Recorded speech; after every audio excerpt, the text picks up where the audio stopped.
Being a police officer is a very unique occupation. You're out there on the street, going into situations that people are running away from, helping people on a daily basis, never knowing what to expect.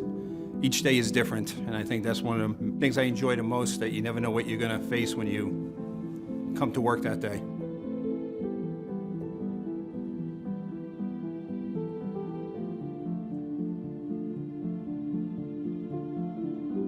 My father was a police officer. My oldest brother was a police officer, and it's something I always wanted to do, you know, even since I was a little kid.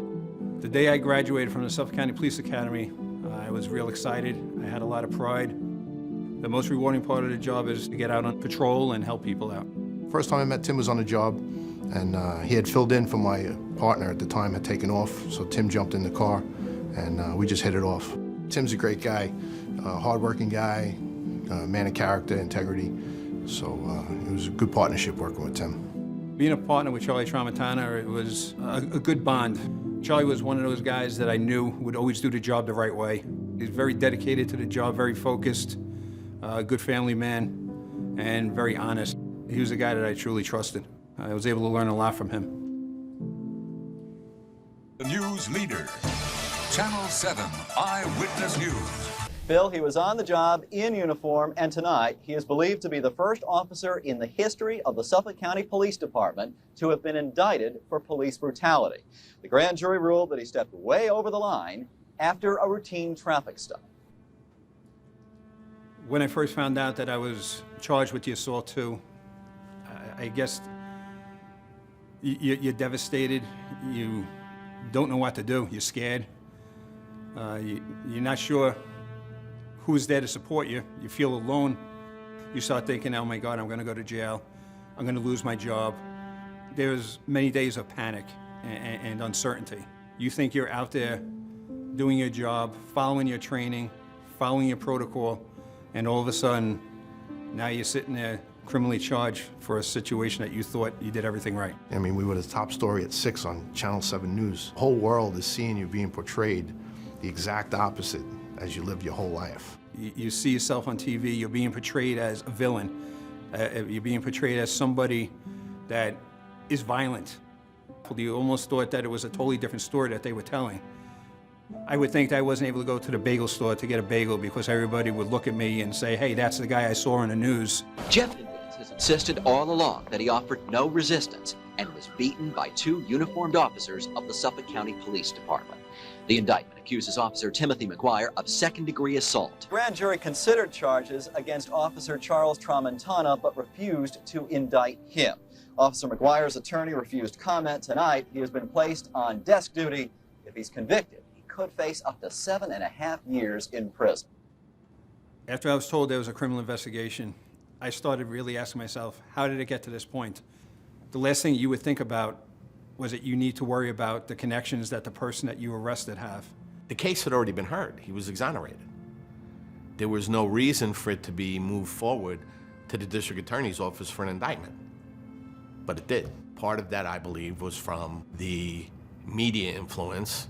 N.J. Burkett from ABC was a neighbor of Indence's mother, and he just made it his mission to go after Tim. And secondarily, from the plan orchestrated by the district attorney's people. There was no new evidence. There was no reason for them to hold on to this case for that long a period. The decision could have been made immediately if they felt that we were doing something wrong. So we felt that there had to be something else going on. The attorneys who were representing Indence had been attorneys in the district attorney's office. And they waited until the last day or close to the last day to file charges against Timmy. They both had stepped down from their positions in the county, and this was going to be a case that they were handling as private attorneys. You couldn't help but think that the reason that we were being looked at criminally was to allow the defendant, the individual involved, to have a bigger payday because they would be able to utilize the criminal investigation to support their civil trial and hopefully get more money. Being a police officer, you have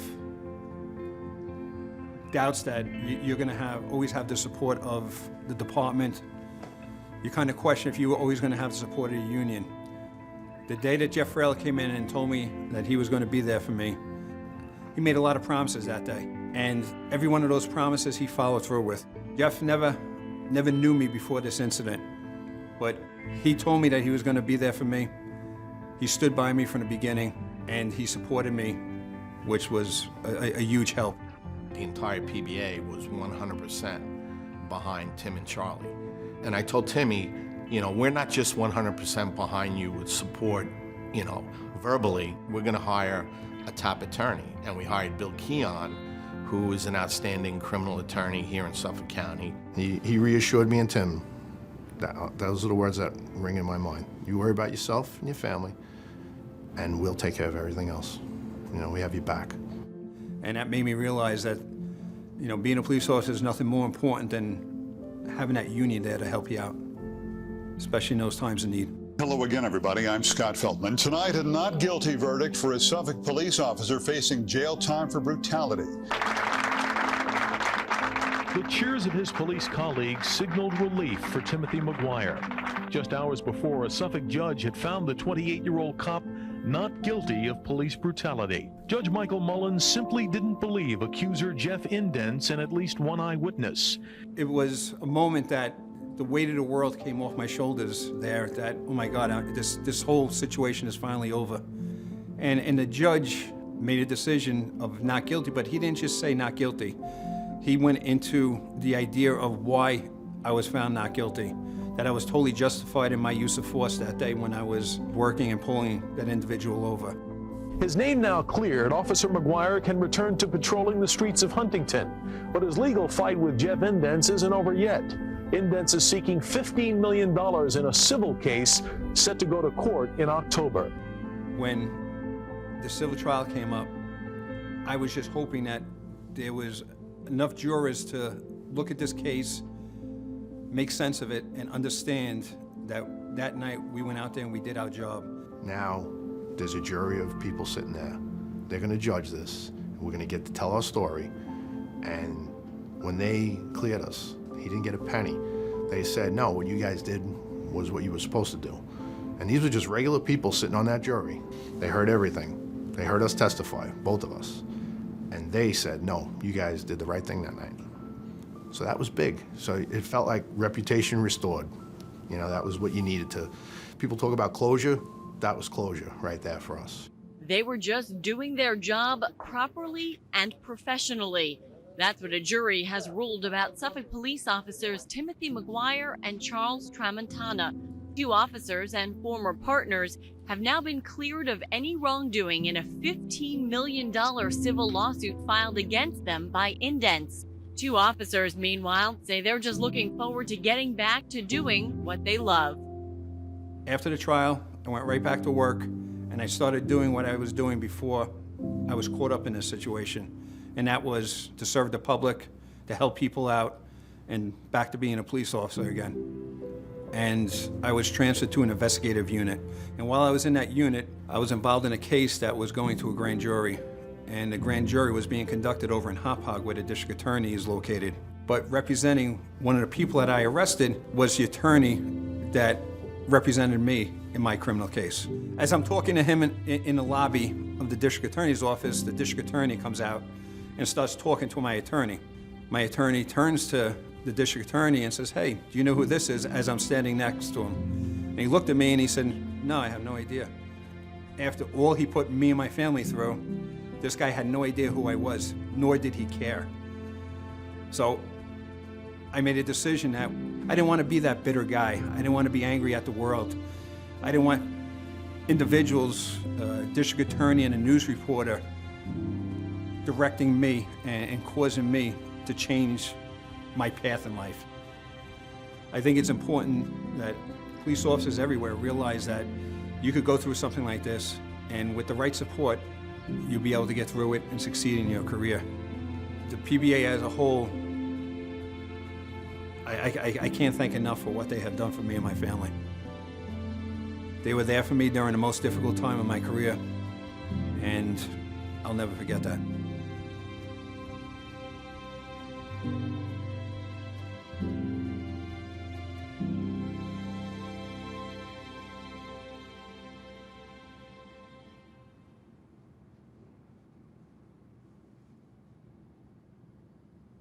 Thank you for joining us for another episode of On Patrol with the Suffolk PBA. I'm CJ Hutter, the treasurer of the PBA. I'm Tanner Brandemar, the sergeant at arms of the PBA. And today we're excited to have Tim McGuire and Charlie Tramontana on with us. And this is an episode I've been looking forward to for quite some time. These two have had great careers in the Suffolk County Police Department. They both moved on to specialized units throughout their career prior to retirement, but they both have great stories to tell, and they've been through a lot in their careers. So thanks for coming on, guys. Thank you for having us. Appreciate it. So you both started off in the Second Precinct. There's a point in time where you guys are working together, and you got involved in some stuff that made the news early on in your career. I started in 1994 with Suffolk. Prior to that, I was a New York City housing police officer. And when I became a Suffolk police officer, Charlie was my field training officer. So it's my fault, everything? Him and Kenny Rainey, two real active police officers that were working midnights. I came right out of the academy, and I don't think they do that anymore, where police officers coming out of the academy go right into midnights. Right. So we went right into midnights, and these were some of the guys that were training, and they were the top-notch guys. And unfortunately, as time went on, we involved in an incident in 1995 where it started off as what they call a routine car stop. Right. Guy runs a red light. We try to pull a guy over. The guy refuses to pull over. But what he does, which was unusual, he slows down and pulls to the right. And we're not sure what's this guy doing, trying to figure out what he's up to. Charlie starts to pull around, thinking maybe he's dealing with some type of medical situation. That's the thing about car stops. You never know who you're dealing with. They're so unpredictable. So we pull around him. He's on the shoulder. Then all of a sudden he looks at us and turns the wheel, crashes his car right into the passenger side where I was sitting. And he just continues going down, what was that? We're way up north in Huntington. In Youngs Hill Road. And he pulls into a driveway. And as we're watching this guy, we're like, okay, is he going to get out of the car? We give him a second try to get out of the car. Then he starts reaching. So Charlie gets out of the driver's side, pulls out his firearm. I go and try to grab the guy before he has an opportunity. I don't know if that was probably the smartest thing, but at the time I reacted to, all right, I have an opportunity. He's looking down, grabbing something. Let me get him out of the car. Mm-hmm. End up wrestling with the guy. We get into a fight. Charlie has me covered, and I end up punching the guy. We end up going down to the ground, and Charlie runs to the house, front of the house, knocks on the door. The homeowner, who happens to be the friend of the guy who was driving a car and refused to pull over, comes out of the house. And Charlie puts over the radio. Yeah, we didn't know where we were. We're in an obscure area. Yeah. What was nice area, way up north in Hale site. After we put ourselves at the driveway, I think it was like 43 seconds later, you're coming over as, it's controlled and we need an ambulance. Mm-hmm. The guy was injured. I punched the guy. The guy went down to the ground, sustained some injuries. Ambulance came, sergeant came, all backup came, and we went back, did our paperwork. The sergeant was at the scene, interviewed the homeowner, and then we went about our day. Mm-hmm. He went to the hospital. They ended up taking some pictures of him, and we went back to the precinct and we did our paperwork. Now we continued our career. So that was August of 1995, right? Right. So it seems like a normal day. Maybe a little odd. Unusual because of the circumstances, but at the end of the day, the arrest was made, charges were filed, right, and that was it. We moved on. Right. And what was he charged with? DWI, criminal mischief, assault, because I ended up with an injury to my shoulder as a result of the crash into the car. And then the case is out of our mind, really. We continue working 202 sector up in Huntington.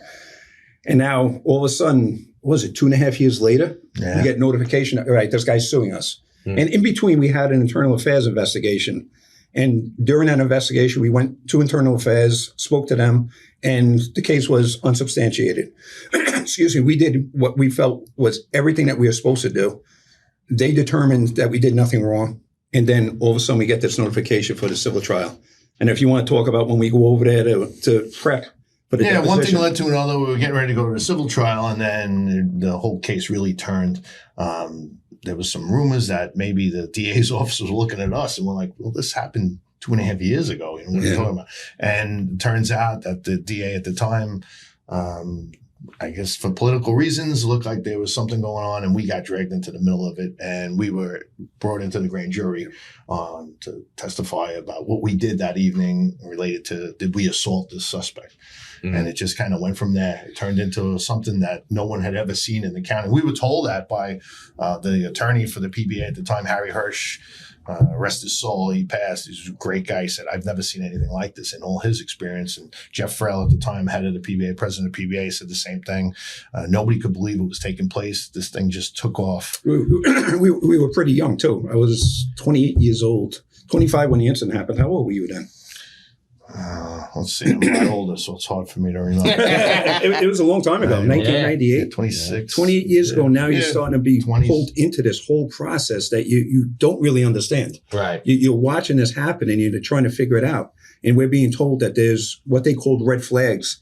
And you're getting these attorneys and union officials saying, I've never seen this. This is the first time I've seen this. And that's the scary thing. When When a someone veteran says, says, I've never seen this before, you're like, this can't be good. Right. This is not going to be good for us. And we had good records, mind you. It wasn't like we were, and looking back, you say, how could the DA's office start to run with this 2.5 years later? Like if they knew about the case and we were these rogue cops as they started portraying us, you left this case alone for 2.5 years. We were out on the road making an arrest, active. We're in a double car. Right. So we were active. Yeah, you guys had great reputations. You were active No problems. cops. No problems at all, Yeah. So that's when you're... Who was the DA at the time? Was that Catterson? That was Catterson, yeah. And, there was, near the end of his career, there was allegation. I guess he had said he was going to indict other people. There was a lot of stuff going on at that time. Yeah, going on. And we were just the next ones to get caught in the middle. Town supervisor, sheriff. There was a bunch of political things. Yes. So it looked like we were just pawns in the game, unfortunately, for us. And then what it led to was just horrific for Tim, especially. I'll jump ahead. So we testified in a grand jury. If you listen to the bad guy, we were both guilty because he accused us both of all these horrific things. And if you listen to us, then, neither one of us should be indicted. So what did the grand jury do? They split the baby, as they say. Tim gets indicted for assault and I get no true bill. So it's like, well, how does that happen? You either believe us or you believe him. There was no in between. Right. You can't split the baby on this one. Yeah. Right. Well, and this ends up being history because you're the first known Suffolk County cop to be charged with assault for a non-duty action. Yeah. The whole process was so bizarre because we go and testify in the grand jury and we didn't have to, just so people understand. You have that option. If you're accused of a crime, you have that option to testify, not to testify in the grand jury. We felt at that moment, good, we'll describe exactly what we did. We did everything we were supposed to do. We documented everything, accurately. We did everything we were trained to do, is the way we kept going back to it. I was trained to react this way if I'm in a situation like that. Right. And that's exactly what we did. So I go and testify, and then a few days later, and this was before cell phones, so we had beepers, and we were getting a beep to call the lawyer's office who was handling it. And we find out Charlie had what they call no true bill, which means he's not indicted. And I get that he didn't use force. I used force, but my force was justified. And that's what I kept trying to explain to the grand jury. Right, because this guy's reaching for something. He's reaching for something. And you're taking him away from it. He's resisting when I get him out of the car. It could have went a different direction. If Timmy didn't pull him out of the car, it could have definitely went worse than that. So he gets no true bill, and they tell me that they're trying to work out my end of it. Now, you're a 4-year police officer. You've been on the street for 4 years, and now you're being told one guy's no true bill, no indictment, and we can't tell you exactly what's going on with your case yet. What I find out is that during a grand jury, you sit between 16 and 23 people are in that grand jury. And in this grand jury is 23 people. What we find out is that 2 women within that grand jury stepped away. They were too emotionally distraught, and they felt too much pressure to make a decision. So one individual in that grand jury voted 3 times, which to me, straight up, is illegal. Yeah, I think that's illegal too. So they take that to the judge, and the judge at the time who oversaw the grand jury says, because this is receiving a lot of media attention, we're going to let it run its course. So now that's incredible. Tim McGuire. And that goes to show the power of the media. Yeah, there's another side. We didn't even mention this. Unfortunately for us, the bad guy's family lived right next door to somebody that worked for Channel 7 News. Was that NJ Burkett? Yes, NJ Burkett. Yeah. I hope he watches this. I'd love to have a conversation with him. because he ran with this story. He made an exclusive, and lo and behold, he left out some of the facts. Wouldn't you know? The fact that the bad guy had been, driving under the influence of drugs. He just left that out of the story. Yeah, why would anybody need to know that? No, because it doesn't factor in. Totally slanted the story, ran with this exclusive, and the next thing you know, me and Tim are the top story at Channel 6 on Eyewitness News. Bill Butel. I mean, I used to watch Channel 7. Channel 7 News. 6 o'clock news. Yeah. It was And not then a news good they sign. picked up on it, and then all the other main channels picked up on it, but it was driven by the relationship that N.J. Burkett had with the defendant involved with this case. Yeah, he had an exclusive and he ran with it. Yes.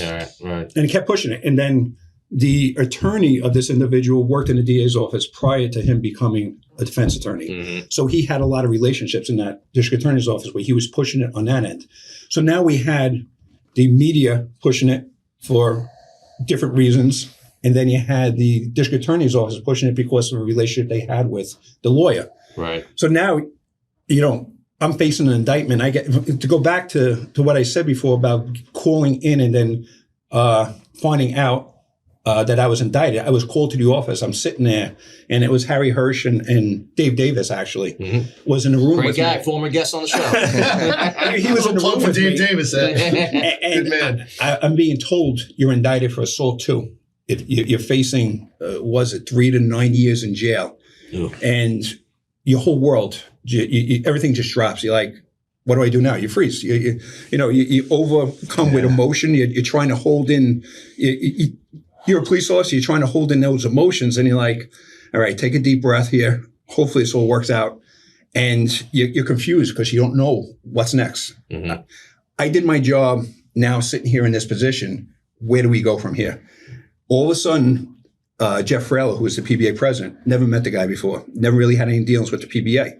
Most cops don't. You just go about your day, and you don't really deal with the PBA too much until something's going on, or you go to a meeting and learn about different things about the contract. But he comes in and he says to me, listen, he goes, you're being railroaded. So the only thing I need you to do is to keep your head up, look out for your family, and we will give you that support to help you get through this. But it lands on your lap that you have to be able to keep yourself moving forward and stay strong. So I knew from day one, I said, this guy, is telling me he has my back. And I'm from a family of 6. I'm the youngest. And we had doubters in the family. They thought PBA, they're just going to leave you out there to dry. You're going to be on your own. So we had to figure out our own way of dealing with this. But PBA, time and time again, was there. I have a question. 2 days later, I'm calling up. Someone's there to answer my phone call. They referred me to a number of different attorneys. I sat down with Bill Keon, who was a high-profile attorney back then. And I knew I did nothing wrong. What I needed was a peace of mind that this was all going to be worked out. Now, I knew I had a lot of powerful people against me, the media and the DA's office. But as time went on, I started seeing that the PBA was really there to support me. And you wonder, how do you get through something like that? First of all, I had to develop that positive mindset that I did nothing wrong. These people are the ones that are wrong. I have to stay strong. I have to push myself through. I had the family support.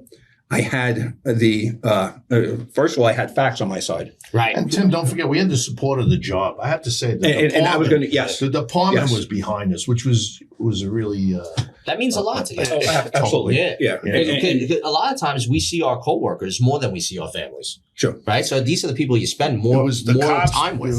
All the cops that were behind us, and even the superior officers. I mean, the leadership of the job was behind us as well. So they knew what was going on, and that was a good feeling. So we had the union and the job. What happened also after the police department supports you up until indictment. Right. After indictment, you're on your own. Yeah. And what happened with the PBA at that time, they made a commitment to me saying, we're going to do fundraisers to do everything we can to pay all the legal bills because we know you are 100% right. And what you did that day, any other officer would have done. You took proper actions, you reacted properly, and this could have been anybody. This wasn't, and as time went on, I realized this wasn't about Tim McGuire. This was about the uniform. Right. And I'm going to tell you, per example, what hit home at the end of this case that made me really realize that and changed the way I look at things from that point on, as time went on. And so I, went into that. The case wasn't getting thrown out. I had to sustain this for I was indicted in the beginning of March, and my trial was set for August. Now, I was trying to live my life. I was getting married in July. So now I'm arrested, fingerprinted, photographed, had to go before a judge, released on bail, and continue my life, get married in July, go on a honeymoon, try to enjoy it, go to trial in August, and then after that trial was over, the following year, I still had the federal civil trial. And then right after that, I have our daughter, my daughter, who now is a police officer on the East End, which kind of is pretty amazing if you really think about it, that how everything came full circle. Now I passed the torch on to her. But as you're going through that, you have to find a way to stay strong day to day. And I leaned a lot on family, also music. And back then, there was this song, Tub Thumping by Chumbawamba. You know the song I'm talking about? If you start singing it, I get knocked down. And I get up again. You're never going to keep me down. I listened to that probably 1,000 times. Because if my mind started going in that dark place, I would put that song on. And that song would bring me back. And I started making this personal. It's like, these bastards are not going to be able to control my destiny. They have their motivations, but I'm not going to allow them to change who I am. I dreamed of being a cop as a kid. So now I had to make a decision. Let others dictate what's going to happen with me as I go forward, or do I take this and be in full control of what's going to happen with my own life? And again, it's that mindset. And then trying to exercise and trying to stay active. Because otherwise... all those mental health things that come together. If you allow yourself to go into that dark place for too long a period, it's almost impossible to get out. Well, I think it's really hard for cops because we're the go-to guys, right? We're the ones that are always solving everybody else's problems. So when you start to feel helpless as a cop, that's very damaging. And when you see your reputation, we take our reputation seriously as cops. You know, we're professionals. We know we have this responsibility, right? We swore an oath. How many jobs do you swear an oath? You know, I was an electrician before this Local 25. We don't like swear an oath. You know, it's a whole different type of profession. So here you are, when you're getting portrayed in the media and you have this narrative working against you, it's very damaging to your mental health, you know. And I'm glad the PBA is taking a lot of steps to try and, you know, worry about cops' mental health, because it is a problem. And I think everybody's more supportive. The people we work with, I think guys are more conscious of it. The guys and girls on the job watch out for everybody a lot better than maybe in the past, because it's not something that, you know, in the old days, I guess people used to worry about it, not talk about it. But now it's talked about because we're human beings, man. This is stressful stuff. You know, this is not easy to go through. So, this could send a lot of people down a dark path. No doubt. And I think winning the civil trial, so I'll fast forward, you know, when we had the civil trial, that's not easy to be called a defendant in that either. And you know, you sit there through this whole thing, and again, the plaintiff's attorney is beating you up, trying to portray you in this way. The media is still going at it. NJ still kept coming around. You know, he knew Timmy got acquitted, but now he was hoping we were gonna found guilty. What was weird about that too is you're hoping that day that you're found not guilty, and the judge comes back and says, not only are you not guilty, but considering the evidence that we saw in this trial, you were legitimately allowed to use deadly physical force in a situation like that. Because he rendered an opinion. He rendered an opinion, which was very unusual. He didn't just say, all right, he's acquitted, the case over. No, he took it a step further because he saw the case for what it was. Right. So not only did you not use excessive force, but you used the minimum amount of force necessary. Absolutely. Absolutely in this case. So winning the civil trial really, I know for me, I'm speaking, I know I can speak for you on this. It really helped with our mindset. Like, all right, now I've been cleared by just regular people sitting in that jury. And that, I think, was kind of... Well, you had two paths that you could go down. I could remain bitter. And be angry at the system and say, I'm not going to go and do my job again because what they did to me. You broad stroke it. You look at it in the bigger picture instead of looking as these individuals did this to me. And it's not the whole system. It's not the community. It's not the police department. It was these individuals who came up with a plan. And I believe it's a monetary plan, because if you start looking at it, when this goes to a grand jury is right before the civil trial is supposed to happen. Why did they sit on this so long? Nothing changed from when the incident happened in August 1995 until November, when we were going to go to civil trial, and then February, where the grand jury, when we sat before the grand jury. So 2.5 year period why did it last that long? Yeah, we'll never know, but we have our suspicions. You have to use common sense. Connect some of the dots. Right. It doesn't look good. It looks like there was some things at play. But like I said, winning the civil trial and being cleared again, now we move forward with our careers. And to get on that too, just to reinforce that, when you're going through your criminal trial, and this again goes back to my mindset at that time, once I got cleared, I felt the weight of the world off my shoulders because this part is over. I don't have to worry about going into a jail cell, losing my career, and losing everything I dreamed of doing in my life. A brand new family. And yes, and a brand new family. And with the civil trial, I looked at it a little differently. There was stressors there, but compared to the stressors I had on the criminal trial, it was different.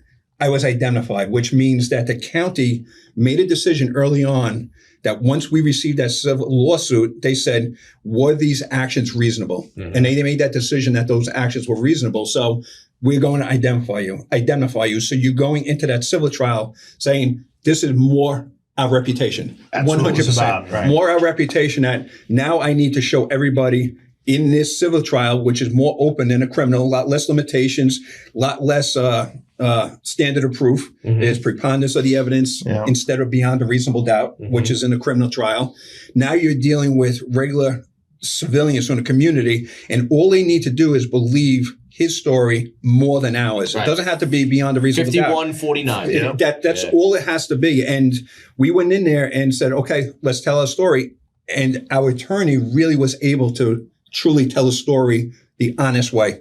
As much as the defendant's attorney was trying to portray this as an abuse of our actions and that we were wrong. And the accusations were, not only was it Charlie and I that was using force against me, that a bunch of police officers also came out and he started making all kinds of crazy claims. And kicking them and beating them. Even and all the sheriff's office. I think he tried to implicate them when they transported him. I mean, the guy, it was a disaster. And you got to see how the media totally twists facts within the case. And as I believe I mentioned to you guys earlier, that as I went through this trial, I was getting Newsday delivered to the house. And I would read the story before I went into the trial of the events of the day before. And when I would be reading that story, I'd be looking at it going, this is not what happened in that courtroom. They're twisting all the facts. They're painting a picture of me doing something wrong without bringing in the other facts, which shows that I was totally justified. Yeah, they're reporting one side. They're reporting one side. So you're going into the courtroom going, I'm not being portrayed properly by the media. And this was mostly Newsday. News 12 was, I thought overall very, very good. Greg Circle was a reporter back then. I think he moved on to Channel 4. He portrayed all the facts. Yeah, they were pretty fair. But Newsday, what they did is there was, for example, there was two girls who said they witnessed a number of police officers beating this guy in a driveway up in Huntington Bay, I guess it was. But once they start looking at all the facts and the facts came out, they say they follow Charlie and I when we do the car stop to the house. Then they turn around and they leave. Once they leave, they go about a half mile to a mile away and they see all other police officers start racing towards our area. They come back around and then they say, oh yeah, at that time I see all the police officers beating them. What the radio transmissions? It was impossible. It was provably false. The homeowner would have been standing there as well. Yeah. So you have these facts. It's verifiable. And yet that message still doesn't get out. And that's what just happened in this other case that I had. You know, I'm retired 4 years and there was still a pending case. Myself and officers, some great cops from other commands, a couple of guys from the 1st, somebody from the 2nd, somebody from Highway. And we get involved in a situation and it's the same pattern. Here, this happened years ago and still the media is treating it the same way. So I don't know if the media watches these podcasts, but we need you guys to be accountable and get the stories right. Report the facts. You'll never have a cop mad if you report the facts. Right. But what we don't appreciate is the narrative and the when you have these verifiable facts and you get them wrong, how does that happen? Right. The one-sided reporting is what bothers me so much. You know, we can prove it. And that's what's so frustrating. And it's dangerous. It's damaging to cops. You're hurting. Hit on the head. Yeah, you're hurting cops out here that are carrying this burden. You know, it's not easy to go out there. And you want them to go out there. Listen, this last case I had was a pursuit. I could have just sat there and not looked for the car, but I spotted the car and got involved. And that's what we get paid to do. Right. You're trying to do the right thing. We get paid a good salary. Yeah. We're supposed to go out there and do what we have to do, right, to protect the public. That's what again, I'm going back to the oath. We took that oath. That's what we're supposed to do. So if something happens and there's an incident and whatever it might be, there's an injury, whatever it is, report the facts reasonably. That's all we're asking for. Right. And this way, cops are not worried that, oh my God, no matter what I do, they're going to portray me as this villain. Either they don't understand or they don't care of the impact of their one-sided reporting. And, you put yourself in a situation like mine, and if I didn't have the support that I had, who knows how it would end. Right. Unfortunately, we see cases where police officers end up taking their own lives because of that constant pressure of situations that are relatively similar to mine. And it has some part of that responsibility lands on the media's representation of the incident, where they're not factual. It's only one side of the story. I don't know if it's intentional to sell papers or the management or it's malicious that they have something against law enforcement as a whole. But it's important to and what happened after that, and it wasn't just the media. And like I said, to get back to the point I made earlier, after this whole case is over, I go back to the Second Precinct. I'm doing investigations, and I have a case where I go to the district attorney. Now I am one of the investigators that has to go before the grand jury in reference to my case. The attorney for the defendant happens to be my attorney for my case. And this is just a grand jury, so no conflict of interest. And James Caddison, the DA, it's in his office over in Hauppauge, and he's there. He comes out talking to Bill Keon. So James Caddison and Bill Keon talking, and I'm about a foot away. And Billy Keon says to Caddison, "Hey, you know who this is?" He looks over at me. He goes, "No, I have no idea." I'm like, "You son of a bitch. Yeah, it's unbelievable. All that you put me and my family through, and I'm irrelevant to you." So at that point, I said, I need to do something more. I could stay bitter or do something about it. I started getting involved more in the next district attorney's election. Mm-hmm. I was at the train station. I'm now an active participant trying to portray Caddison for who he really was, a political hack instead of an honest district attorney. Right. That he was looking at cases in trying to benefit himself and to make himself look better instead of taking the cases that are deserving to be prosecuted. He's looking and is politically motivated to go after certain people. And again, it wasn't about Tim McGuire. It was about my uniform. And I think guys and girls in the police job really started understanding as time went on. I mean, after the case was over, I had this fundraiser over at Coco's, which is now Prime up in Huntington. And you remember that? It was a massive turnout. 12 to 1,500 people were there.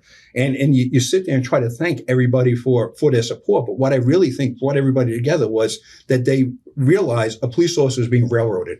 And all those police officers realized it could have been them. 100%. There is nothing I did differently than anybody else would have done. And my actions were based on what I was trained to do. Right. So I was totally justified. And people started saying, you know what? That routine car stop that everyone calls routine could have been a life and death situation where we could have been the ones that could have got killed or seriously injured. And we were able to control it where there was some injuries, but it was as a result of the other person's actions, the defendant's actions. So getting that realization of a district attorney who couldn't care less about who you were and about your family really woke me up to a lot of things in life. And as difficult as this was to go through, it definitely made me stronger as a person. Mm-hmm. It made me look at things very differently. It didn't change who I was. It didn't change the core, but it changed the way I look at people. It made me look at the media a little differently. You handle it differently. Yeah. It definitely changed in me. a way. But all of us, we were all brought up differently. We all look at things differently. And you passionately, reacted to Newsday. Yeah, I try to hold them accountable. I to this day, 100%. Because I see what other cops, I know they're going through what we went through, and I make that email. Everybody out there, email that reporter. Their email's right at the beginning of the story. Email those editors. Sometimes you think it's not worth it. But if they don't hear that, then they just keep doing what they're doing. Maybe if they got 1,000 emails, maybe they'd change their tune a little bit and say, hey, what are we doing here? Maybe people cancel their subscriptions. Right. Maybe if we talk to the advertisers of Newsday, it's at the point where we have to start pushing back because what they're doing is dangerous. And that's what I don't appreciate. We have enough danger out there as cops, but we're willing to take that on. What we don't need is when there's an incident to have this other unfairness thrust upon you. Right. We don't need that. I feel like at this point, like in time too, the media is really not trusted very much. Like the public does not trust what the media puts out there, whether it could be a true story or not a true story. And I feel like it comes from stories like that. And I've said that in some of my emails. I said, listen, this could be the reason why. It's so funny you brought that point up. I'll usually say that. And what's interesting too? I always ask him at the end, and no one's ever answered me. Newsday used to have a comment section, much like the New York Times did, or the Washington Post, where people could comment on a story. Newsday used to have a comment section. They said they were revamping it, and then it never came back. Why is that? They don't want people to comment and say, hey, that's not right. Or, other people might read that and say, oh, maybe there's something more to this story, or they have it wrong. Wouldn't you want to be held accountable by your readers? It's a legit question. So I'd love to have some type of roundtable with them and ask some of these questions. Like, wouldn't it make them better? That's a great point. I'm a little more cynical. I'm a hopeless optimist. I totally think they are doing exactly what they intend to do. Create a narrative, push that narrative, and brainwash people to believe a certain thing. And it's both sides. You can't sit down and watch TV, especially these 24-hour news channels, and take it for just fact. You have to start digging. And, after this whole incident, I need to get back to being a cop, put this behind me. I literally packed everything into a box and let it go. I didn't really talk about it much. Mm-hmm. And as time went on, I started thinking about, my story can help others get through difficult times. And I don't want to be selfish. I need to sit there and open myself up. And I was always very uncomfortable talking in front of people. Oh, yeah. When people would bring it up. Yeah, it's the last thing you'd want to talk about, relive it. You just want to get back to being that police officer. But this now, I didn't want it to define me. It's a part of me. I didn't want it to define who I was as a person. So as time went on, I kind of focused just being a police officer. And unfortunately, you start seeing other cases develop. And this was in time, thankfully. It wasn't immediately after my incident, but especially on Long Island, you saw a Nassau police officer that was indicted for assault. And I always try to be very careful getting involved or speaking up or reaching out until I know all the facts. That's what everything. And because especially doing this job. You make a very responsible reporter. You're right. Just follow the lead. You're hearing everybody's version, but what is the fact? And what are the facts? Well, this case is fact driven. That's what our job is. I'm going to get into that too when I became a teacher. But what happens is as time goes on, I see videos of the incidents. And so there's one in this particular Nassau police officer was involved in an arrest. The guy, drug possession, resists, and he ends up fighting with him. And I wrote him a letter. I didn't want to push that I needed to talk to you. You need to talk to me. Everybody's different. Everybody handles stress differently. So I really felt that, let me just send a letter. I'm here. Mm-hmm. If you need to talk to somebody, I've been through it. I was able to get through it, still succeed in my career. I said, and I'm available if you. He didn't respond, and that's okay. Another case happens within a year after that of Rockville Center police officer and Anthony Federico, which you guys. He's become a good friend of ours. Yeah. Which you guys actively, even though not the same department, to your credit, Suffolk PBA actively supported him. Openly, I should say, very, very openly, and made it very clear to him. He was in a different situation. He was in a small police department.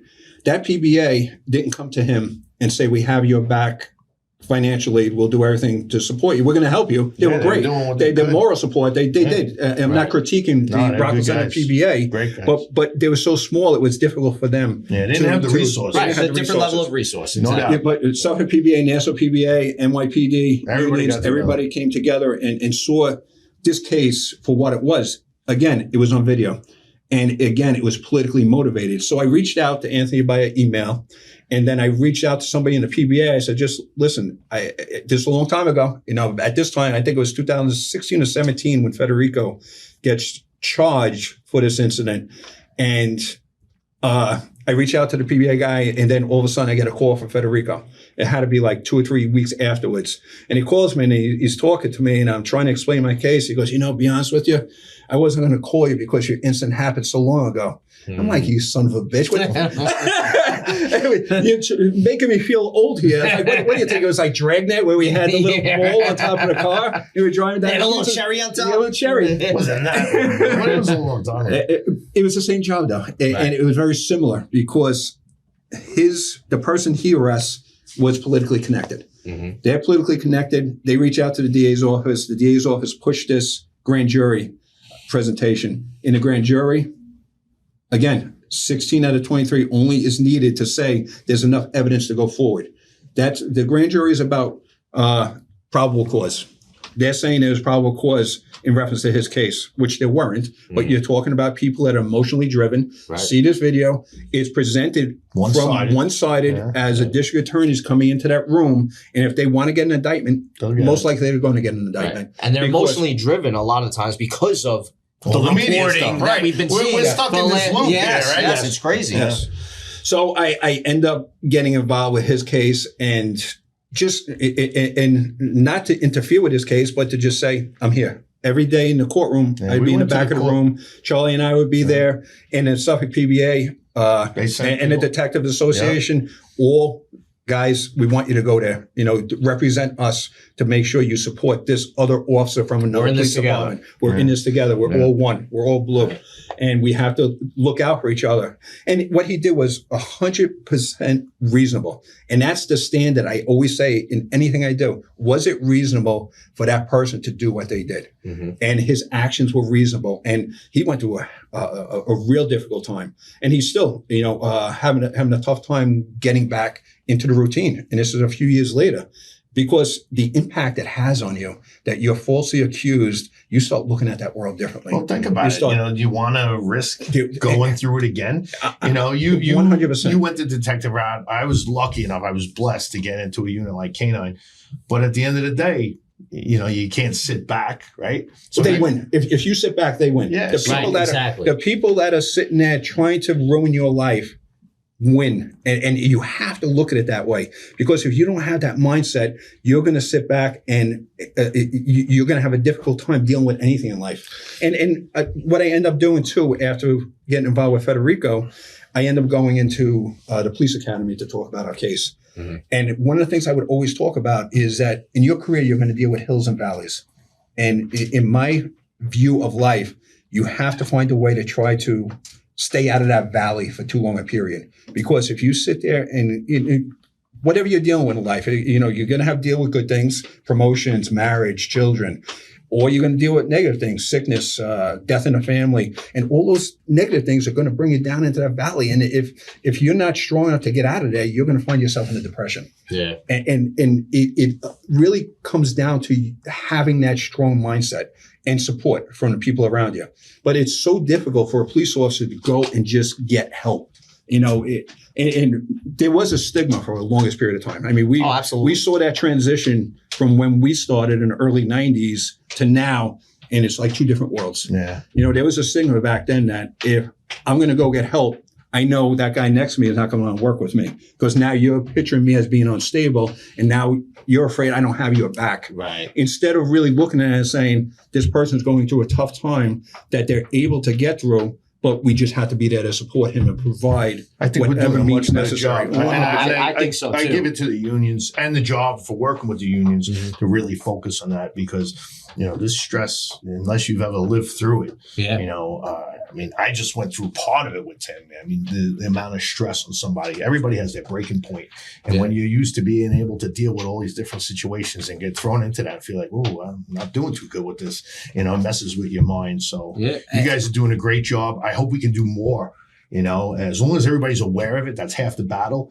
But I hope people take notice and, they're more willing to say, hey, are you all right? I'm here. Just getting a phone call, knowing that's important. Listen, when cops are in need, we all come out. It's amazing to see how everybody does come out to support other cops. But I think as long as we keep the focus on that, we'll do a much better job. And again, if we could push back against some of the unnecessary parts, push back against this media and say, just treat us fairly. We're not saying don't cover us. We're not saying, put the spotlight on us. That's fine. But we don't need the unnecessary, unfair treatment. We'll stand up for what we need to stand up for. We don't need that. And I don't know if we'll ever get that message out. I think the public, most people in the public initially start to be emotional thinkers. They react to something. But what we're starting to see is they're becoming more critical thinkers, where they're taking a moment and stepping back and saying what makes sense, what other facts. You think it's starting to come back a little bit? I think it's swinging back, especially out here. I mean, you'll talk about two different. Because I agree with you. I will not recommend anybody, and this is not a negative because NYPD is the greatest job in the world. I wouldn't recommend anybody go to work in the NYPD right now. And they just don't have the support. Because I think to be successful as a police department or a police officer in particular, you need to support the community, you need to support the police department, and you need to support the politicians. In Suffolk County, we have all three. In NYPD, what do you have? You have a few individuals that truly support the police officers, but the bigger picture, not the bulk. So if you don't have that support, then the police officers are afraid to go do their job. Now police officers are afraid to go do their job. Now they're hesitating. Now if the police officers are hesitating, now they're risking their safety. And when I go into the police academy, I would tell all the police officers, do what you're trained to do. And the PBA has your back. And that's not everywhere, though. Right. That's not everywhere. And I say, and it's, and I always make it clear to all the recruits when I go in, I'm not working for the PBA. I don't work for the police department. I'm my own person.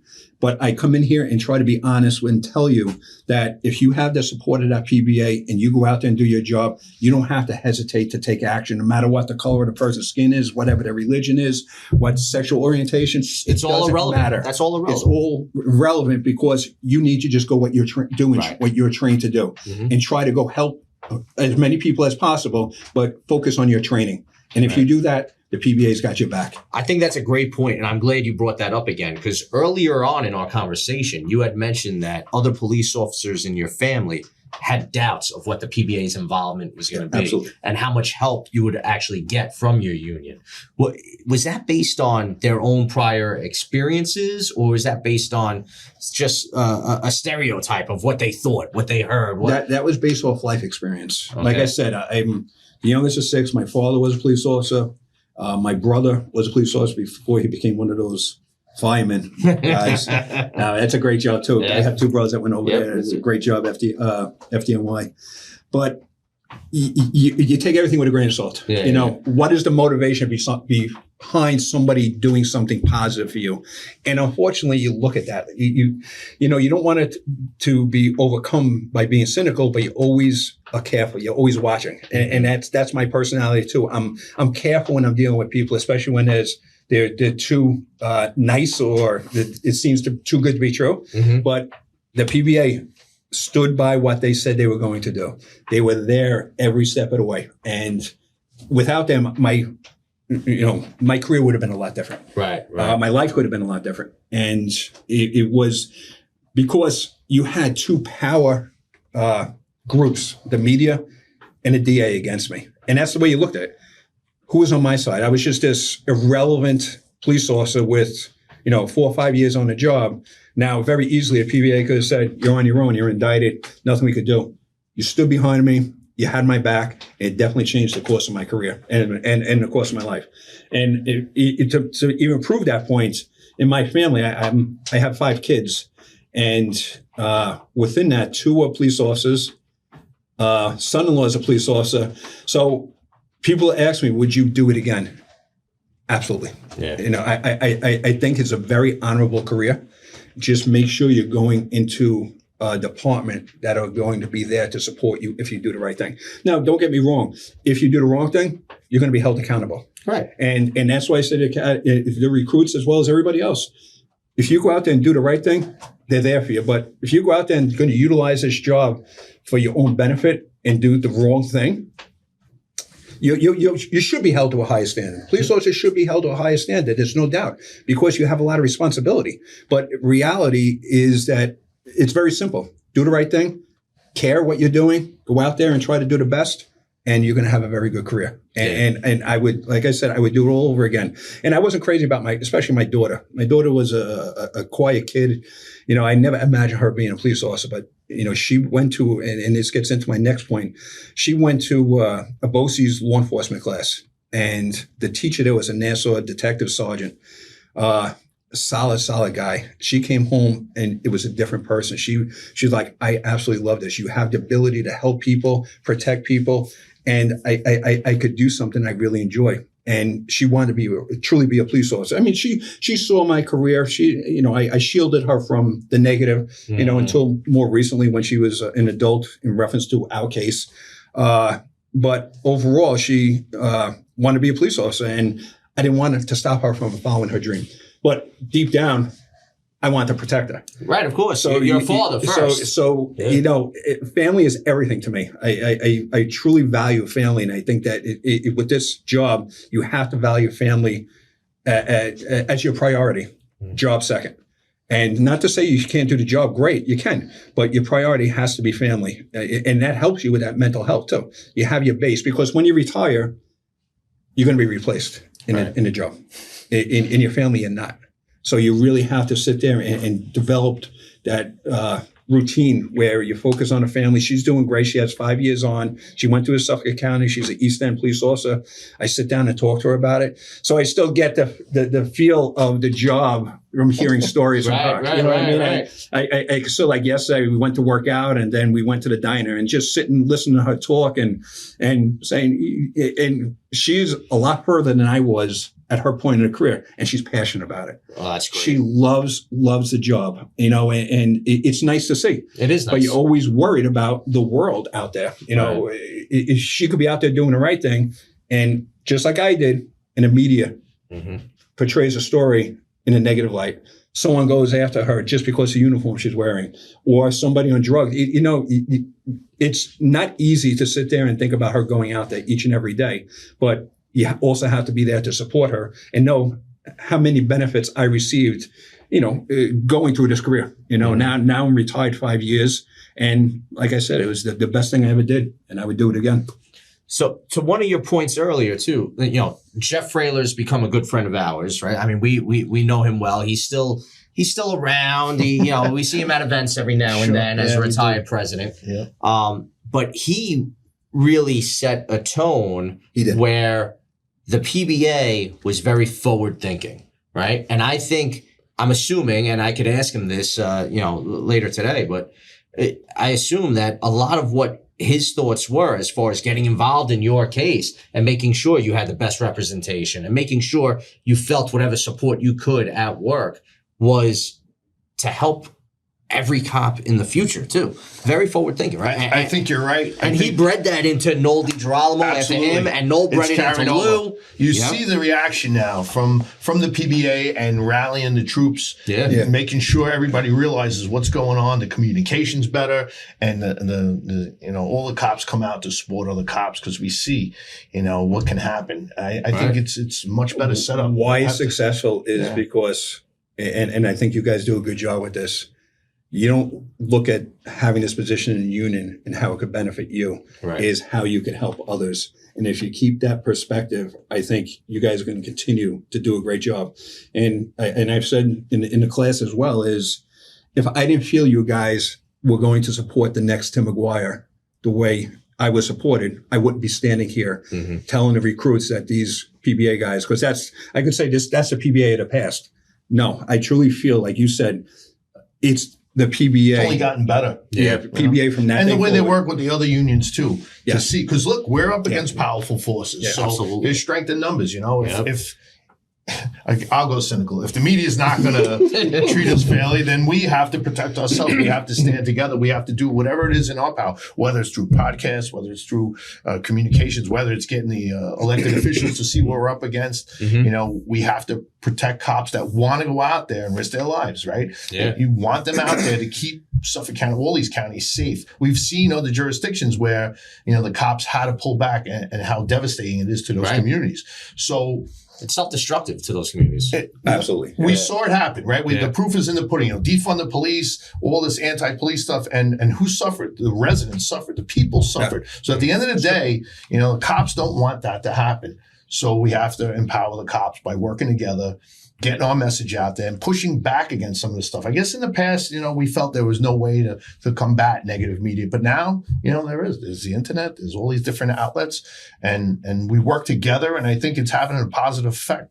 I really do. I'm glad we got into this a little bit, because one of the negative stigmas of what PBAs do out in the world, and a lot of it is because of the way we're portrayed by media, is that we're out there just covering up for dirty cops. And that is not the case, right? None of us cover up for dirty cops. We're out here just making sure our members are given all the rights afforded to them. We're making sure you have an opportunity to beat an unjustly accused accusation, right? And we're out here, we lobby for law changes to make it easier for us to do our jobs, keep the public safety. We're still here, even though we're working in the union office and not pushing sector cars every day. We're talking to assembly people. We're talking to state senators. We're trying to get some bail reform rollbacks. That's a great point. See, now you just touched on a subject near and dear to my heart. We're trying to make changes we need in our communities to keep people safe still. Right. And that's the only way it's going to happen. Unfortunately, in New York, we've seen it go in a direction that's really not helping the citizens of the state. And again, the slant on bail reform. Had the media done its job, and I'm going to critique them, they could have put a list of the crimes that are not bail eligible anymore, and you would have seen regular citizens in an uproar. Yeah. Because they always kept saying the same line. Oh, most non-violent crimes. I'm sorry, you could commit an arson and not have to post bail? Or you could chop up a human body. You could commit We assault. saw that in Suffolk County. How about assault? It's in the word. You could assault somebody, but that's not violent. You could possess a weapon. I mean, this is ridiculous. And how many times, I don't want to get into a political rant, how many times have they tweaked that law now? 3, 4 times? Yep. And even the governor saying, maybe we should tweak it one more time. You got it wrong. Be the bigger person. Say, hey, we got it wrong. Let's scrap this thing and start over. I feel like there's an easy fix. Like judicial discretion should be brought back. That'd be the easiest fix. I think we're the only state that doesn't have it, right? Where they could take into account, is this person dangerous? That seems reasonable. We're getting back to the reasonable and word. You empower a judge to make decisions. Yeah, we're like not trying to hurt people that maybe don't have money to post bail. But if you're dangerous and it's proven you have 40 arrests, 30 arrests, pick a number. You're dangerous to society. We have to protect the citizens. Well, I think we have forgotten that the protection of the citizens is more important than politics. Than the politics. Yeah. Somebody lost their way, and it's not law enforcement. But that's a topic for another podcast. Getting back to what you said about Jeff Frela, you were saying about forward thinking. And I don't know if he was, or he was just looking at the moment that this situation is wrong and we're going to stand up for this officer. But what he did was he set a precedence that the media and the district attorneys in this county can't just go forward with a politically motivated case against a police officer without the PBA standing up and saying, hold on a second, is this legitimate or is this politically motivated? So what he did that day when he decided, and the team, and not just Jeff, the PBA team, there was a lot of guys within that group that were fantastic, were always there. But he made it clear that you're not just going to be able to walk all over our police officers and pick and choose individuals to indict just because you're trying to make a point. Right. And that's huge. That's important. And Tim, to your point, if he wasn't going to stand up for you and they just railroad you, where do they end? Where does it stop? Where does it stop? It's going to continue. It snowballs after that. Yeah. And again, to the point, like when Catterson didn't even recognize you, right? And you were so insignificant in his life. But it was such a big moment in your life. You got involved in campaigning. I did. Right? Yeah. And that shows the power of our PAC and what we do. That's a good point. And what we do with our members every year. Which I hated doing in a sense because I don't want to sit there at a train station and hand out pamphlets. I don't want to sit at a supermarket, but there was something bigger. Right. There was something bigger. We weren't politicians. We were cops. It kind of got dragged into it. Right. And we said we got to do something. That's the only way you can make that difference. And there was. My case impacted that election to a certain extent. There's no doubt in reference to, because after my incident, there was a lot of law enforcement organizations that changed from Catterson to Spoder at that time. Now, and you continue on and see, unfortunately, a downfall of Spoda as a group. That's another podcast, another day. I ended up going up to the DA's office for 9 years, and it was a great experience, but you only get to see from the media's perspective of negative from that group. And there's a lot of positive, too, that came out of There was a lot of positive early on in his tenure as DA. Yeah. Yep. Can I just hit on something that you brought up? Because we talked about earlier about if the cops don't stand up for ourselves, who's going to stand up for us? I think you made a good point when you said before, Charlie. But you think that you made like a little bit of effect in that election. But imagine when all of our members get out and do that, it makes a tremendous impact. And you were just a small part of it. But in the reality, you showing up made a big difference because a lot of other people were showing up too. And that was probably the real difference in that election. Yeah, it definitely had an impact. There was some media attention in reference to why Cadison ended up losing that election. And the focus, one of the things was as a result of what happened in our case. So that definitely had an impact on it. And again, the PBA, having that strong PBA is incredibly important for the members to be able to do their job. I think that's very clear. You look at it, you do have a different role now on the political end because we can't sit back and have like bail reform laws that are devastating. We know better than anybody what the effect is out on the road, right, to communities. So you're forcing us to get involved politically and try to make a positive change. Right. We can't just sit back and watch this happen. Absolutely. And there's examples going back decades of whenever there's some sort of, medical breakthrough or changes in medical laws that, people talk to the experts in the medical industry. Yeah. People talk to teachers and principals, superintendents when they want to make changes to the education. Sure. Right. But when it came to this, we want that open line of communication when it comes to law enforcement and criminal justice. Makes sense. Right. Seems reasonable. Right. But somehow that got missed along the way. And now we're trying to clean up the mess as always. It's because they're motivated by things other than what's right and what's wrong. Right. And many members in the media and many members in the political world are motivated by things other than what is right. And they don't look at it that way. They look at it how they could benefit their cause and just keep pushing it. But at the end of the day, that's the sad part. Everybody that lives here is all our families and all our neighbors. And I appreciate the fact that we're not just going to sit back and not do anything, even if it's a lot of work, even if it's a lot of sacrifice. And they got people out there trying to do the right thing, and we got to keep fighting that fight, And so it's easy sometimes to give up when it looks like it's stacked against you. But I think you guys are doing a great job motivating people because we know that it's not the right thing going on out there right now. You can't have no consequences, right? You have a criminal just with all these horrific records, 40, 50, 100 arrests, preying on innocent people. Where is the reasonable in that? So that's the whole reason that most of us got involved in this police job to try and make help protect people. People didn't get preyed upon, right? And that was the main focus. That's not the main focus anymore. Now the main focus is on, let's excuse the behavior of those that violate the innocent people that are out there trying to live their life and go to work every day and raise a family.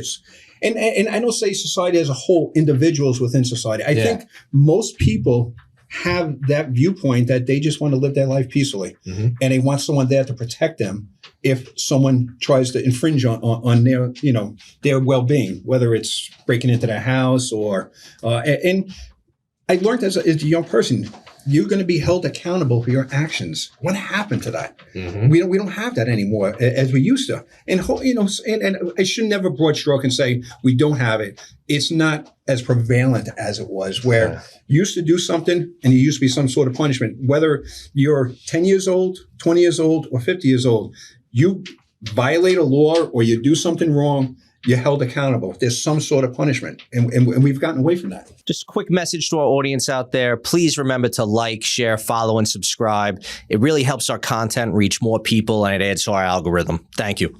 Charlie, you mentioned earlier, we all took an oath to protect and serve, right? And part of that oath now is being involved in these politics and making sure we could try to make the changes we need to let officers out on the street be able to do their jobs more effectively. Absolutely. And again, if the media were truthful to the public, they would say, bail reform, now a guy could break into a house, get arrested, and we got to let him go, and he could break into another house the same day, and we got to let him go, and he could break into another house the same day, and we got to let him go. Most people would be like, hey, wait a second.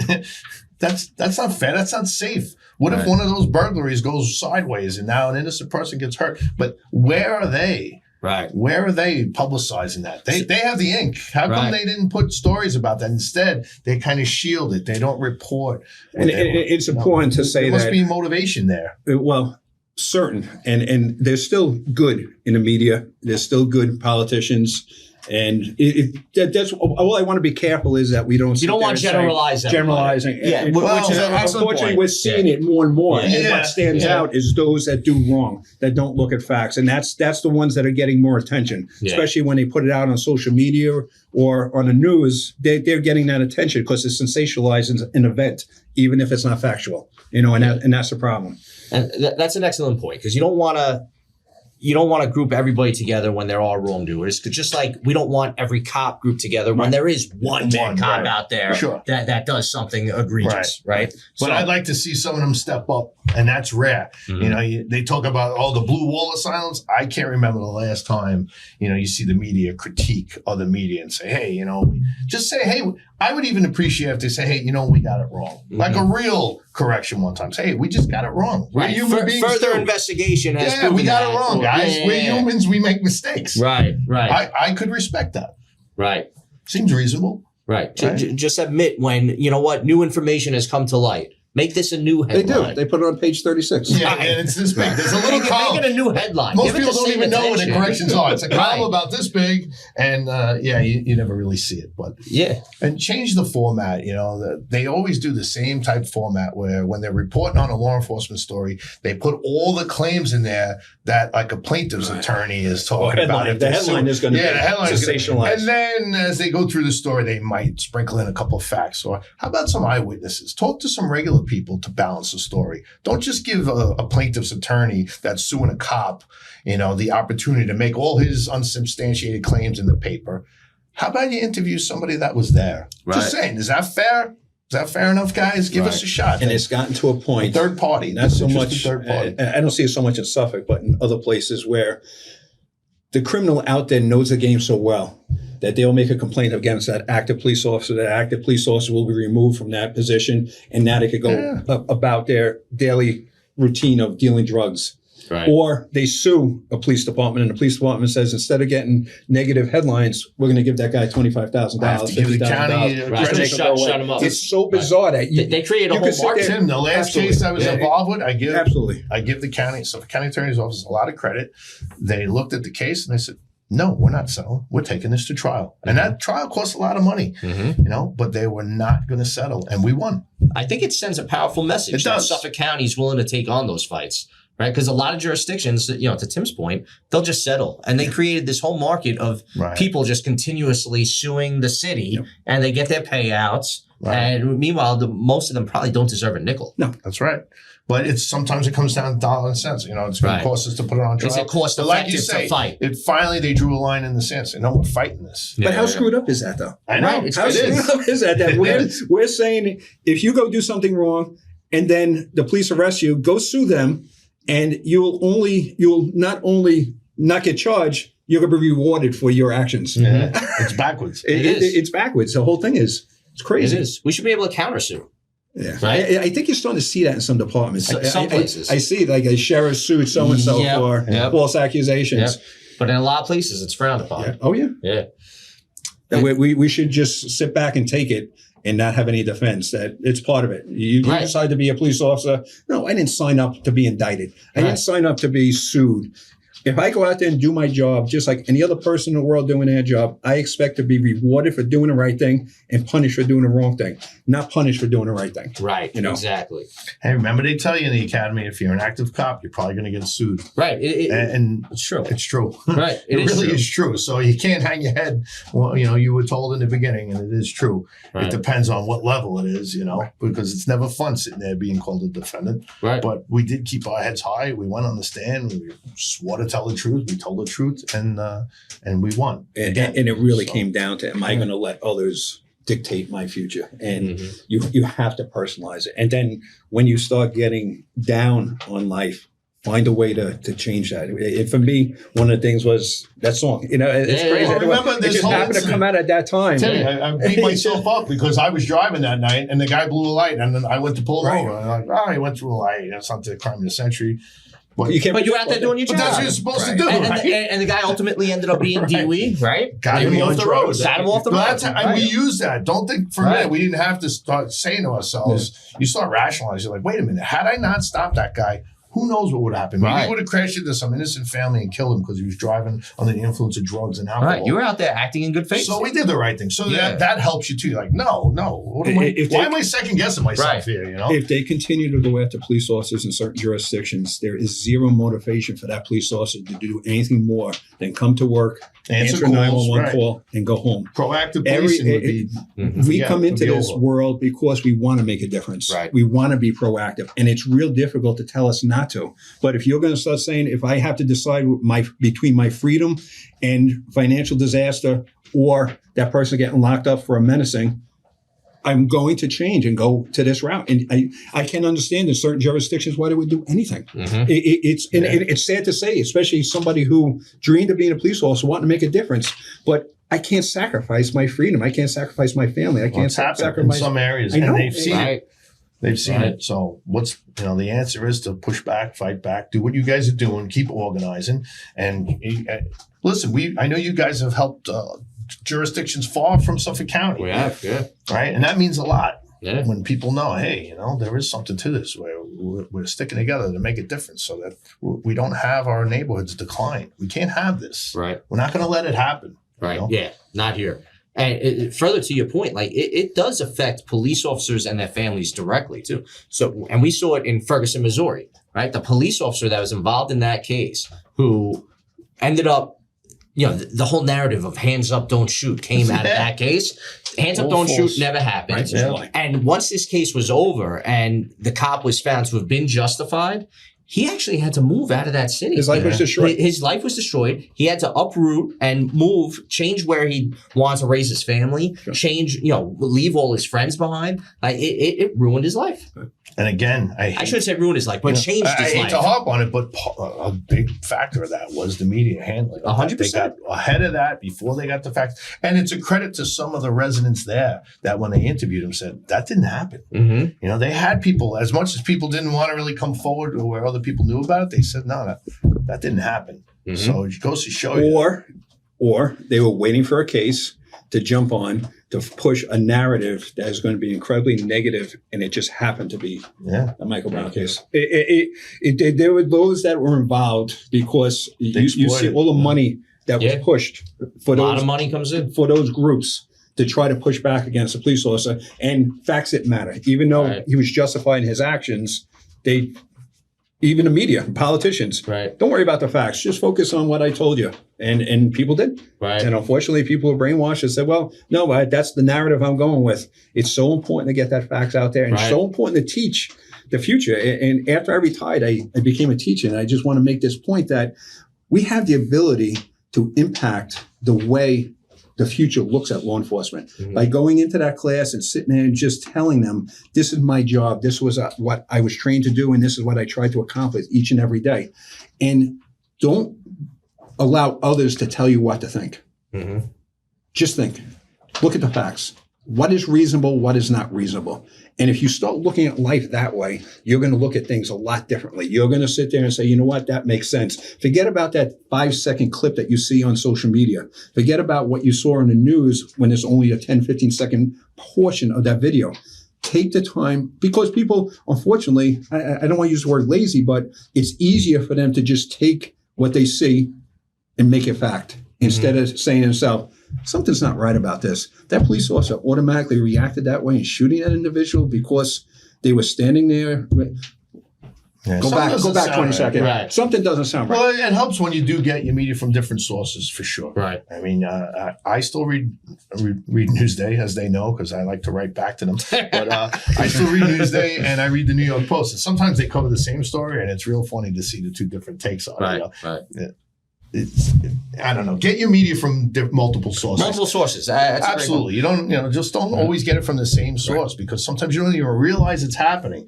And when you get it from somewhere else, you say, hey, wait a second. That sounds a lot different than the way I heard it over there. Right. And then the light bulb goes off and you're just going to start reading it differently. And it's not anyone's fault. It just kind of happens over time. You don't realize it's even happening to you sometimes. Right. Until, it happened to us because we went through something. I wouldn't truly believe it, how bad it was. Yeah, until you if I didn't go through what I went lived through. it. Right. I used to watch Channel 7 News. I haven't since that day because and Jay Burkett's bad job on us. But no, it's true. You don't realize that the way it is until you experience it. Well, you hear it from someone else. Some of your neighbors. When we tell the story back then, you tell a neighbor or a family member, and they're like, wait a second, I didn't even know any of that, And then you can see the way they think is differently. So it's all about messaging and combating some of this anti-cop narrative. Because, that's what we have to do. We have to get the truth out there. The truth matters. And the money side of it makes sense because if they're pushing a certain narrative and it sells more copies of the newspaper, you get more advertisements that way, right? And especially if it's around an election time, that might rally some support behind certain politicians based on whatever narratives they're pushing or whatever side of criminal justice they happen to be on, right? So there's a lot of domino effects from the way stories are reported. It's true.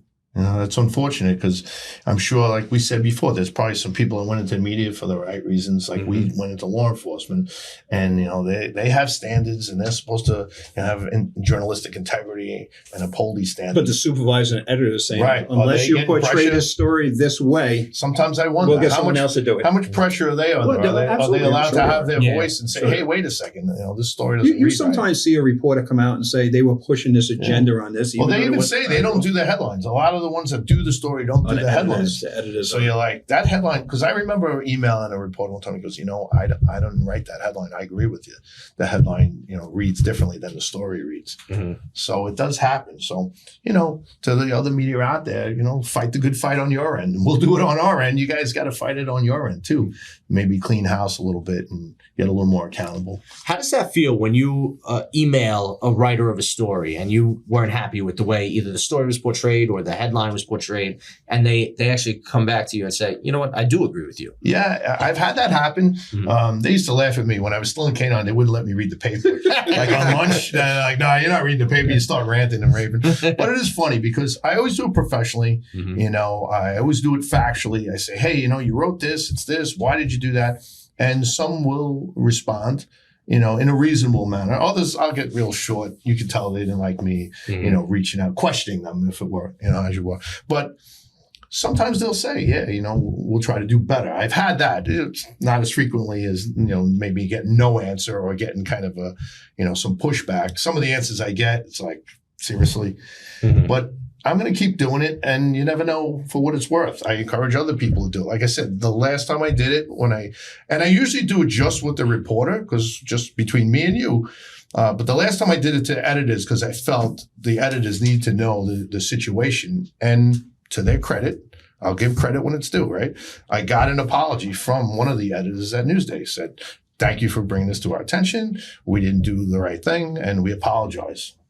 That's your form of therapy. Fair enough. Everybody has their thing. Right. And you know what I love about that? I like to do other things too, but this is just, I do this as a service. No, I actually feel like I was going to say, exactly. I owe this to people that I don't want them to go through what I went through. So yeah, I'm 4 years retired and I'm still messing around with Newsday when it comes to police stories. Yeah, because I feel strongly about it because of what we went through. You became a police officer to make a difference. This is your way now of trying to make that difference. If maybe the next time that reporter's about to write something and he just thinks for a second like, that's not the most fair thing, then maybe I will achieve something. Now, again, is it going to happen?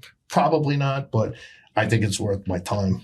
I think that's great because you're just looking for accurate reporting. You're not looking for a payday due to a defamation lawsuit or slander. You're not in it for the money. You just want to see accurate reporting out there as another way to service your community and make sure people are informed correctly and accurately. Just be reasonable. You want us to be reasonable. I just want you guys to be reasonable. Right. It seems like fair. It seems like common ground. Listen, we've lost a lot of common ground in this country. Yeah. But it seems we're all Americans, right? We should try to get back to common ground. Or common sense.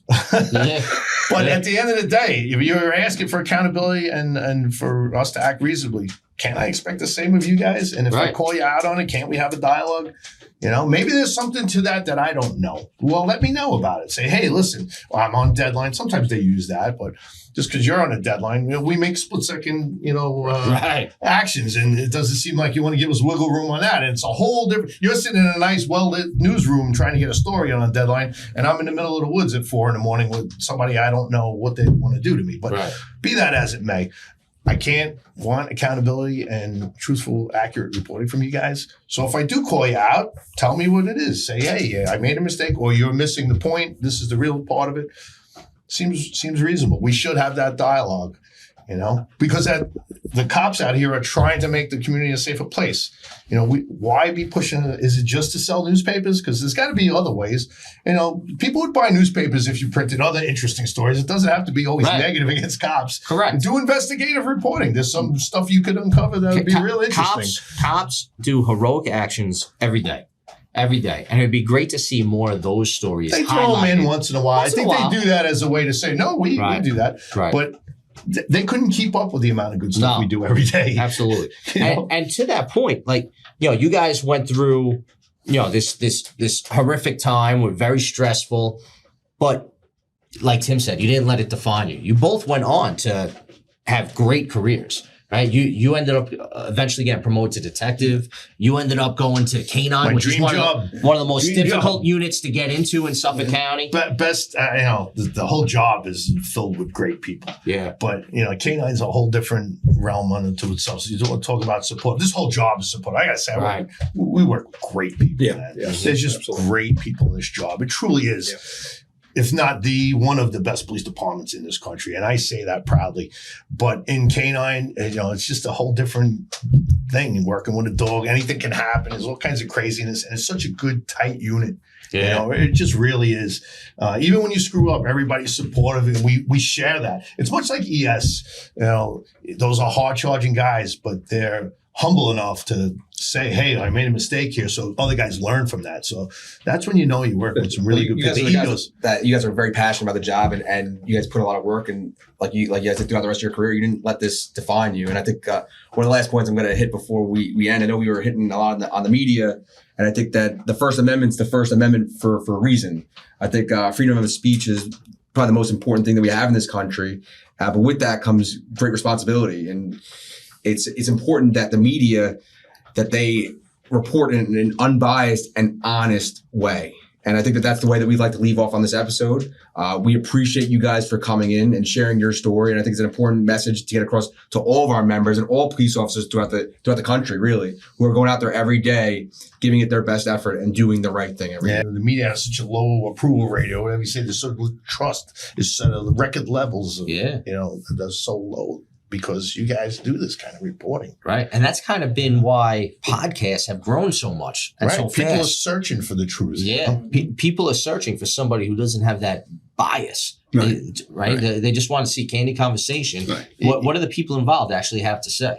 My personal opinion on this, I think it changed when they stopped being reporters and became journalists. Yes. People just want the facts, and then they'll decide for themselves. People are smart. They don't give people credit. They don't need to be led through the story. Give the facts, give both sides, and let people decide. What made it a lot worse, too, is cable television with all these 24-hour news channels. They have to fill a space. Yep. And the only way they could fill a space is just continually talking and push their narrative. Yep. And now each side was bought. You have your channels that are more conservative. You have your channels that are more liberal, more Democrat. But it's all an agenda. Everything that they do in those 24-hour news channels are an agenda. It's based on who those commercials are. It's based on who your ads are in the newspaper. So there's money involved. So it's tough to believe anything you see. You really have to take the time to look into things. It's funny. I read Newsday online. I don't pay for the actual paper, but I pay online. Keep your enemies close, right?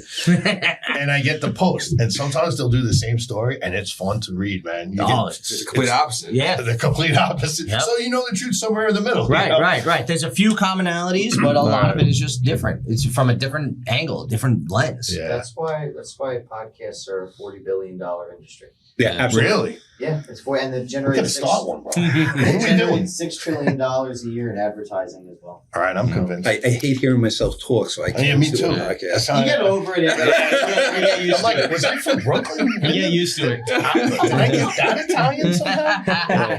I do see myself talk with my hands now. My wife, you know. Yeah, you're not Italian. I'm not Italian, but my hands get thrown around. I think You it's do. because of her. It's watching her. Oh, you blame her? I have to blame her. It's not me. I'm an Irish German guy. I don't use my hands. When I'm sitting down, Apparently you do. Yeah, isn't a defendant from 1995 that would say otherwise. Hey, 98. No, 98. 95. That's what's so bizarre. They made him hold his hand up to the jury. Remember? Yeah. Can we see the size of your hand? Yeah. Oh my God. God! That's way. Hold your fist. They made him hold up his fist. Can you cause that damage by your fist? And I had to stand there in front of the jury with my fist. Oh my God.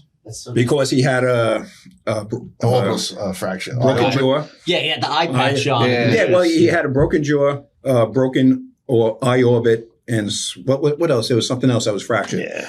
Eye orbit's common. You get hit with a softball, it's baseball, right, absolutely. or a punch. They say it's the most common fracture. Right. But even the fact in this last case, you know, the woman had scratches on her face from the pavement. And it's like in the academy, you take people down to the ground. Like people see it on TV all the time. And I think the jury understood that. They're like, yeah, she was on the ground resisting arrest. Like we talked to the jurors afterwards, and it's very interesting when you get a chance to talk to them. Mm-hmm. The guy was like, you guys were just doing your job. What was crazy about our case too, when we went to the civil trial, we actually sat and talked to the jury, the civil jury afterwards. That time, I mean, that was 1998. 1999 was the civil trial. And they didn't give them a dime. The lawyer of the defendant shut his office down thinking he's going to win millions of dollars. Mm-hmm. They offered him $25,000, I think it was. Yeah, I think that's the minimum, right? That they said, okay, we'll give you $25,000. We're not going to go to court. They said, no, we're going to make $1 million off of this case. They shut their whole law practice down, and they went for it. And the jury came back and said, he is not given a dollar because we feel these officers did exactly what they were trained to do. And it was as a result of that individual's actions that caused them to have to use force. That's great, because that's exactly how it's supposed to work. Yeah. Right? I mean, we're reactive. We're acting based on what the bad guy is doing. I got to say right? that on the stand in this last case. Yeah. They asked the plaintiff's attorney asked me about the use of force continuum. I don't think he was expecting me to run with it, and he couldn't interrupt. I could see his face. He wanted me to stop, but I looked right at the jury and I said, the amount of force is dictated by the suspect's actions. Right, exactly. That's exactly. If we tell them stop and they stop, that's the end of it, and they're compliant, and that's the end of it. Right. I mean, we were talking off the air earlier about the Breonna Taylor case. Yes. Right. Yeah. Breonna Taylor was, unfortunately shot and killed by police, but it's because of the actions her boyfriend was taking. Right. Right.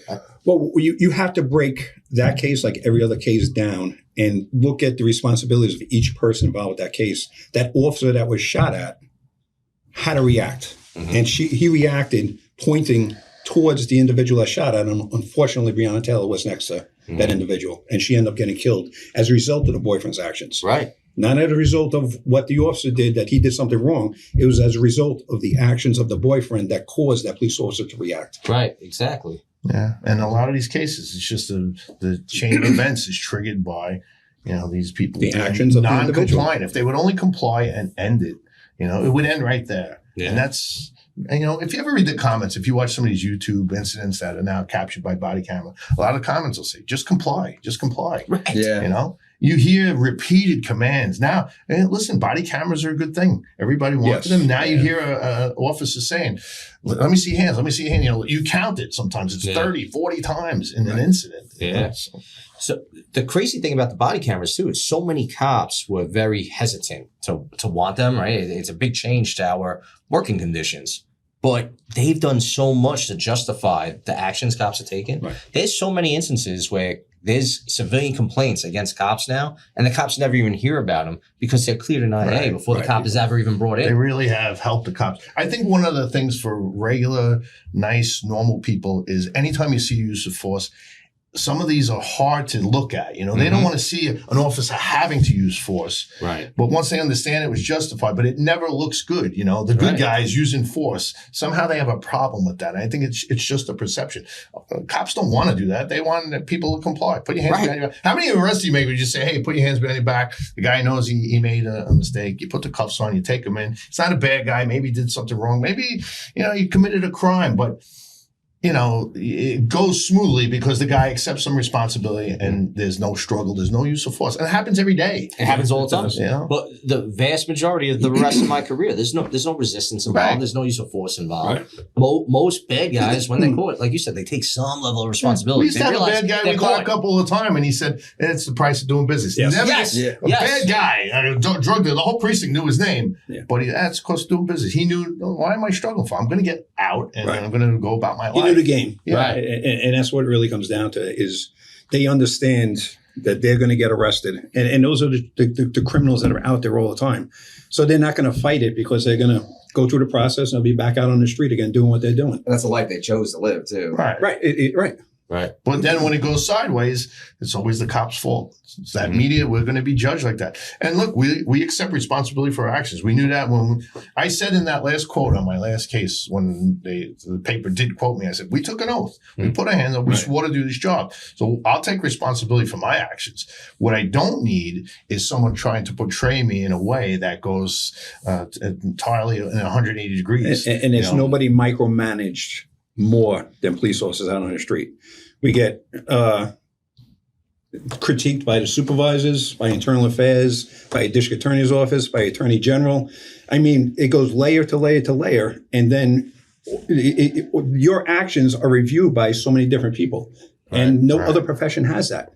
And we're okay with that because we know we're doing the right thing. But when it becomes unfair or wrong is when they twist the facts. It's the Monday morning quarterbacking sometimes Right. when you're not, you really, you take again, I'm going back to the media because I want to be harping on that, but I don't know. They don't have the training we have. I think one of the best things the department ever did was start that civilian academy to try and give them some semblance of our training. And maybe it would register like, I've seen that before. I have seen an officer take someone to the ground because that's how they train to get control.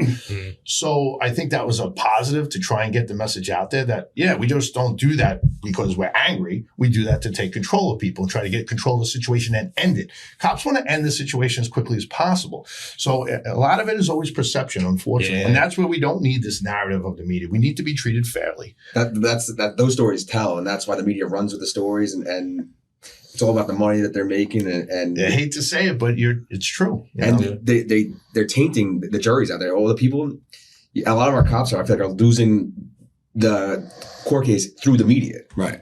Yeah. The media is painting a different story, and that's not fair. And a prime example of that is your most recent case where you were misquoted in Newsday, right?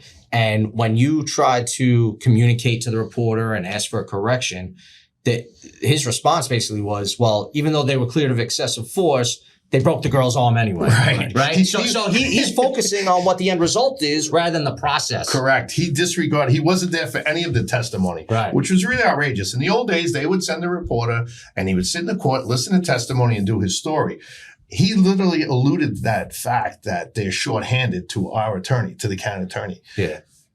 Just because you can't be there for the whole trial, you can't go by the plaintiff's attorney. You're only getting one side of the story. Right. So he came during closing arguments, which isn't testimony, and that's what he based his story on. And he had it totally wrong. I did not testify to those facts. And that's why I called him out. I said, did you get a transcript of my testimony? He said, no. I said, were you in court for my testimony? He said, no. I said, yeah, that was not my testimony. And he almost seemed offended. I said, I just want, if you're going to put my testimony, put the right testimony. That seems reasonable. Right. There should be a process where they're forced to basically come out and make an apology or fix whatever. Well, I did get a correction, which, as we all know, if you ever read Newsday, the correction's a tiny little thing. And it wasn't a great correction, but I did get an apology because I had sent emails to the editors. And I think they finally realized. And it was a professional email. I said, you guys have standards, journalistic integrity and all of the standards you're supposed to follow, verify your sources. And he didn't adhere to those things. Mm-hmm.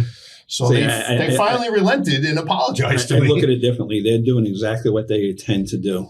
They're looking to try to sell newspapers, and a more interesting story will be twisting the facts to make it appear that the police did something wrong. Yeah. And that's a sad part. Well, they don't get called out. You're right. Because there's really no accountability. Right, because the correction is so small, hidden in the middle of the paper, Absolutely. people don't see that. The damage but is they already saw done. the headline that was already out. Yep. Yeah, the damage is done at that point.